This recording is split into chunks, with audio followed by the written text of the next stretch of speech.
अब बात नेपाल में आई जल प्रलय की। भारत के पड़ोस में भीषण बाढ़ ने हाहाकार मचा दिया।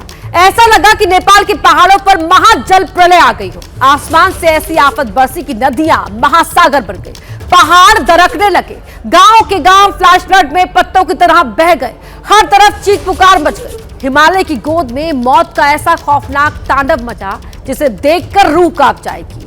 चीन, तिब्बत और नेपाल की सरहद पर प्रकृति ने वो खूंखार रूप दिखाया जिसने हंसती खेलती बस्तियों को शमशान में तब्दील कर दिया। नेपाल से रोंगटे खड़े कर देने वाली तबाही की इस ग्राउंड रिपोर्ट को देखिए।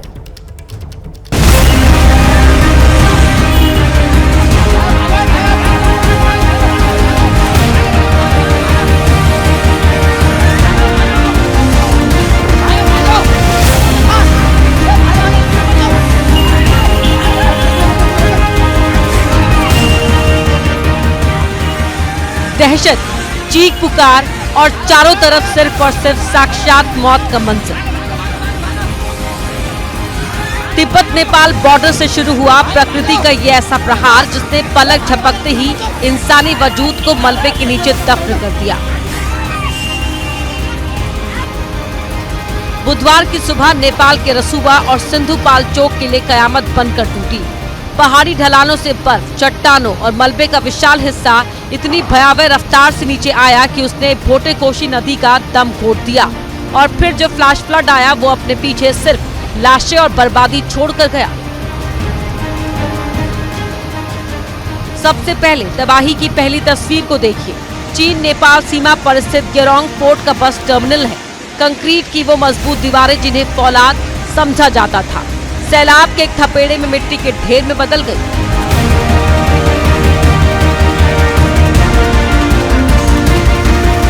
वहां खड़ी टनों भारी बसें पानी के वेग में ऐसे बही जैसे प्लास्टिक के खिलौने हो। जान बचाने के लिए भागते लोग इस प्रलय के सामने चींटियों की तरह बेबस नजर आए।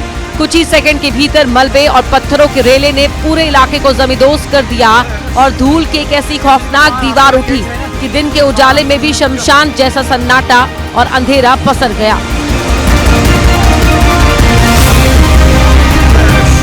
कुदरत का ये प्रहार कितना खूंखार था इसका सबूत है रसुवागढ़ी बॉर्डर की तस्वीरें। बर्फीली चोटियों से अचानक लाखों टन मलबा सीधे रिहायशी बस्तियों पर गिरा और देखते ही देखते आसमान छूती बहुमंजिला इमारतें मलबे के खौफनाक समंदर में समा गई।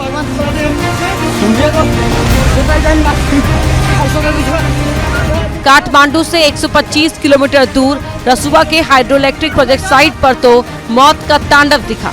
डैम के ठीक सामने वाली विशालकाय पहाड़ी का एक पूरा हिस्सा उफनती नदी में गिरा जिससे पानी का ऐसा प्रचंड और हिंसक उछाल आया जिसने निर्माण क्षेत्र का नामो निशान मिटा दिया। नुवाकोट साइड ड्रोन कैमरों की तस्वीरें गवाही दे रही हैं कि यहाँ कितनी भयंकर कयामत गुजरी है। जहाँ कभी खूबसूरत बस्तियाँ थी वहाँ अब सिर्फ कीचड़, मलबे और मौत का साम्राज्य है। पेड़ और बिजली के तारों पर लाशों की तरह सैलाब का कचरा अटका हुआ है।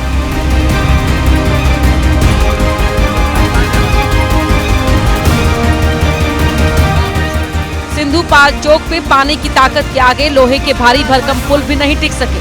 महज 30 सेकंड के भीतर लोहे के विशाल पुल मटमैले पानी में विलीन हो गए जिससे तातो पानी का संपर्क पूरी तरह कट गया और चीन का व्यापारिक मार्ग ठप हो गया। पानी का पागलपन ऐसा था कि भारी चट्टानें पानी पर तैर रही थी। इसी बीच ग्योंग बॉर्डर पर लाल रंग का एक भारी ट्रक ड्राइवर की आखिरी जद्दोजहद के बावजूद मलबे के खौफनाक वेग में समा गया।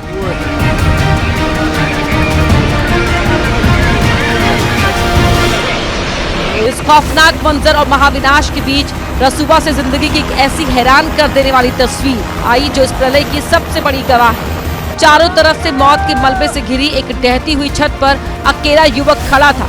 उसने अपनी शर्ट उतारकर हवा में लहराई और आसमान की तरफ मदद की गुहार लगाई। वायुसेना के पायलटों ने मौत को चुनौती देते हुए हेलीकॉप्टर को ठीक छत के ऊपर हवा में ही रोक दिया।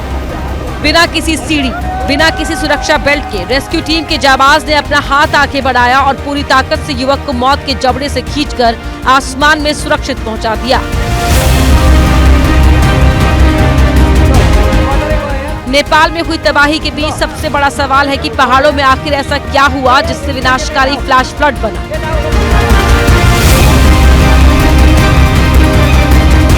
जांच जारी है, वैज्ञानिक जवाब तलाश रहे हैं, लेकिन नेपाल की ये तस्वीरें एक खौफनाक सच बता रही हैं कि जब मुसीबत आती है तो सिर्फ पत्थर नहीं गिरते, उसके साथ सड़कें, घर, पुल और कई जिंदगियों की दुनिया भी ढह जाती है।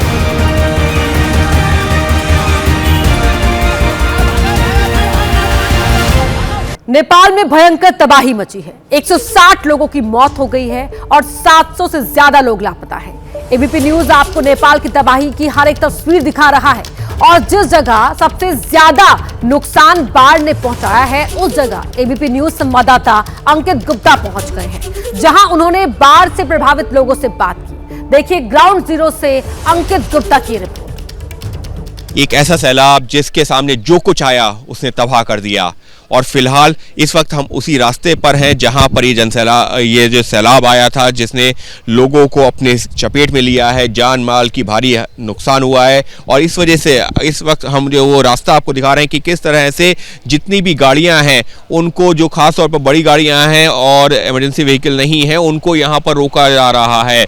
ये काठमांडू से जब आप त्रिशूली की तरफ आगे बढ़ते हैं तो उस दौरान एक नाका बनाया गया, एक चेक पोस्ट बनाया गया है और उस चेक पोस्ट पर देखिए ये सिलेंडर लेकर गाड़ी जा रही है तो इसको जाने दिया जा रहा है, क्योंकि ये जो है जो इमरजेंसी सर्विसेज होती हैं उसके तहत आती है, लिहाजा जाने दिया जा रहा है। लेकिन उसके अलावा अगर आप देखेंगे तो यहाँ पर एक लंबी कतार लगी हुई है, कई किलोमीटर की ऐसे ट्रक्स की कतार लगी हुई है, क्योंकि इनको जो है आगे जाने की अनुमति नहीं है। यहाँ पर कई ड्राइवर्स मौजूद हैं जो पिछले जो है करीबन जो है 18 घंटे 20 घंटे से यहाँ पर मौजूद हैं। लोगों से बात करते हैं। आप लोग कब से यहाँ पर हो? कल सुबह से लेकिन वो जो सैलाब तो जो है शाम को आया था ना, या हाँ सुबह आया है, उसी के बाद से? हाँ सुबह 8 बजे आया है।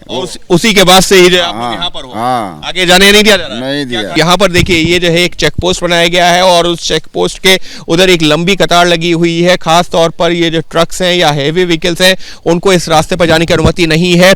और जैसा कि जो है ये लोग हैं जो यानी कि जो इन ट्रक्स के ड्राइवर्स हैं, इन वाहनों के चालक हैं, उनका ये कहना है कि कल सुबह 10 बजे से ही ये रास्ता बंद कर दिया गया है। नेपाल ने सपने में भी नहीं सोचा होगा कि ऐसी तबाही आएगी जो उसे अंदर तक हिला देगी, क्योंकि बुधवार की सुबह सब कुछ सामान्य था, एक आम सुबह जैसी थी। लेकिन जैसे ही घड़ी में 9:15 बजे ऐसा सैलाब आया जैसे मानो आसमान फट पड़ा हो। अचानक 5-5 मंजिल ऊंची लहरें उठने लगी जो अपने साथ बड़ी बड़ी इमारतों को बहा कर ले गई। इस सैलाबी तूफान में 160 लोगों की जान चली गई है, 700 से ज्यादा लोग लापता हैं और अब नेपाल के सामने सबसे बड़ी लड़ाई इन लापता लोगों की जिंदगी बचाने की है।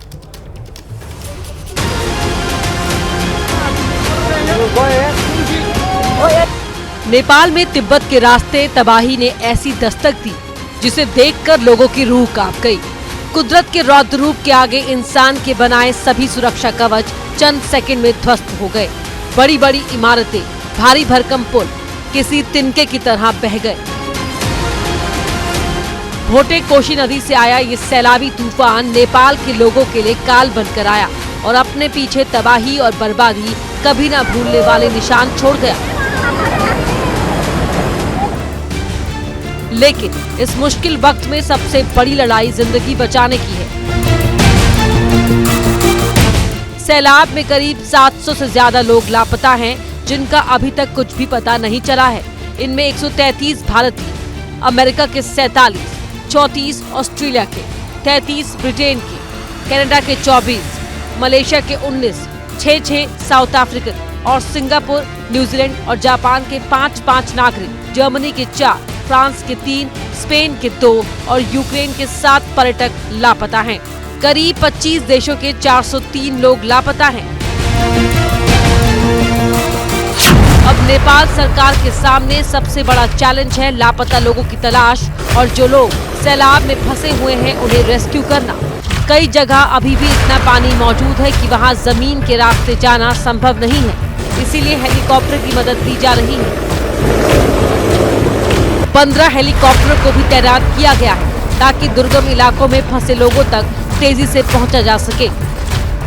जिसके रेस्क्यू की एक तस्वीर सामने आई है, जिसमें एक युवक अपने घर की छत पर खड़ा है। नीचे आसपास का पूरा इलाका सैलाब में घिरा हुआ है। तभी एक हेलीकॉप्टर देवदूत बनकर आता है और युवक को रेस्क्यू कर छत से ले जाता है।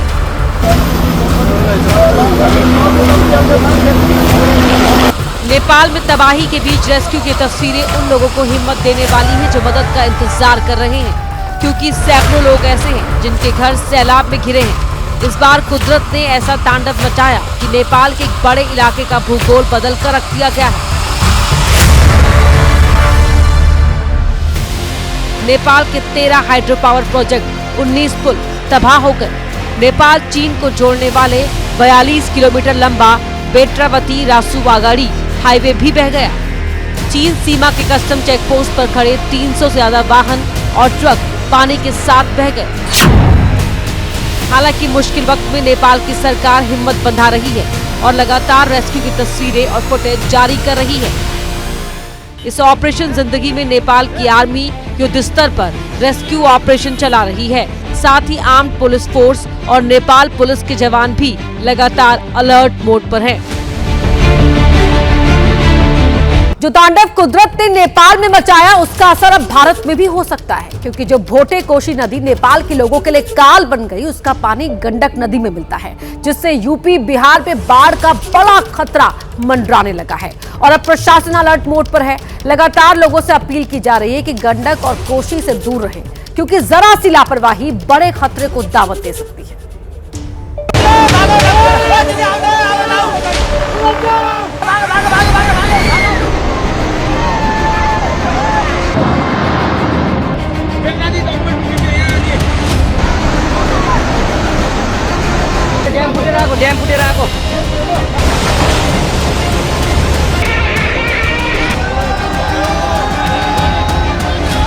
तबाही नेपाल में आई, लेकिन असर भारत पर भी पड़ सकता है।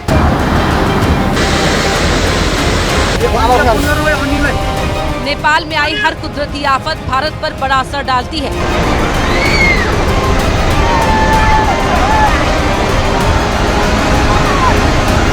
इस बार जो तबाही आई है, उसको लेकर इसलिए अलर्ट है क्योंकि नेपाल से आने वाली दो नदियां सबसे प्रमुख है।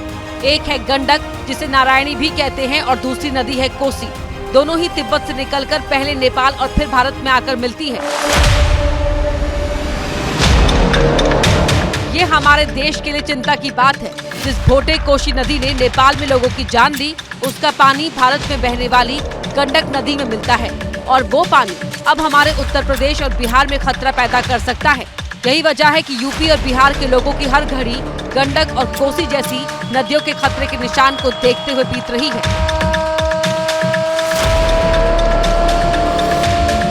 जैसे ही खबर आई कि नेपाल से आई बाढ़ भारत में भी तबाही मचा सकती है, वैसे ही नदी किनारे रहने वाले लोग घर बार छोड़कर सुरक्षित ठिकाने की तलाश में जुट गए।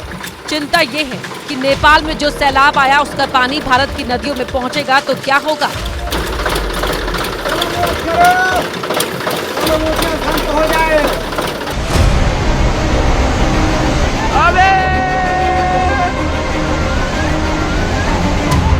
टीवी स्क्रीन पर तस्वीरें हैं। एक तरफ नेपाल में तबाही से हाहाकार की तस्वीर और दूसरी तरफ भारत में खतरे की आशंका को लेकर अलर्ट।